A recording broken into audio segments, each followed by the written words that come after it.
সালাম ফিরানো শেষ, প্রথমে একবার আল্লাহু আকবার, তারপর তিনবার আস্তাগফিরুল্লাহ আস্তাগফিরুল্লাহ আস্তাগফিরুল্লাহ। এরপরে পড়বেন আল্লাহুম্মা আনতাস সালাম ওয়া মিনকাস সালাম তাবারাকতা ইয়া যাল জালালি ওয়াল ইকরাম পড়বেন। তারপর আল্লাহুম্মা আইন্নি আলা যিকরিক ওয়া শুকরিকা ওয়া হুসনি ইবাদাতিক। এরপরে পড়তে পারেন আয়াতুল কুরসি, যেটা একটু আগে বলেছি, তাসবিহাত সুবহানাল্লাহ আলহামদুলিল্লাহ আল্লাহু আকবার 33 33 33, পরে কালিমা শাহাদা, অথবা 10 10 10ও পড়ার দলিল আছে।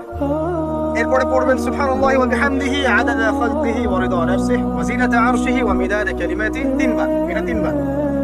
তারপর 3 কুল তিনবার করে, সূরা ইখলাস তিনবার, ফালাক তিনবার, নাস তিনবার, সূরা হাশরের শেষ 3 আয়াত একবার।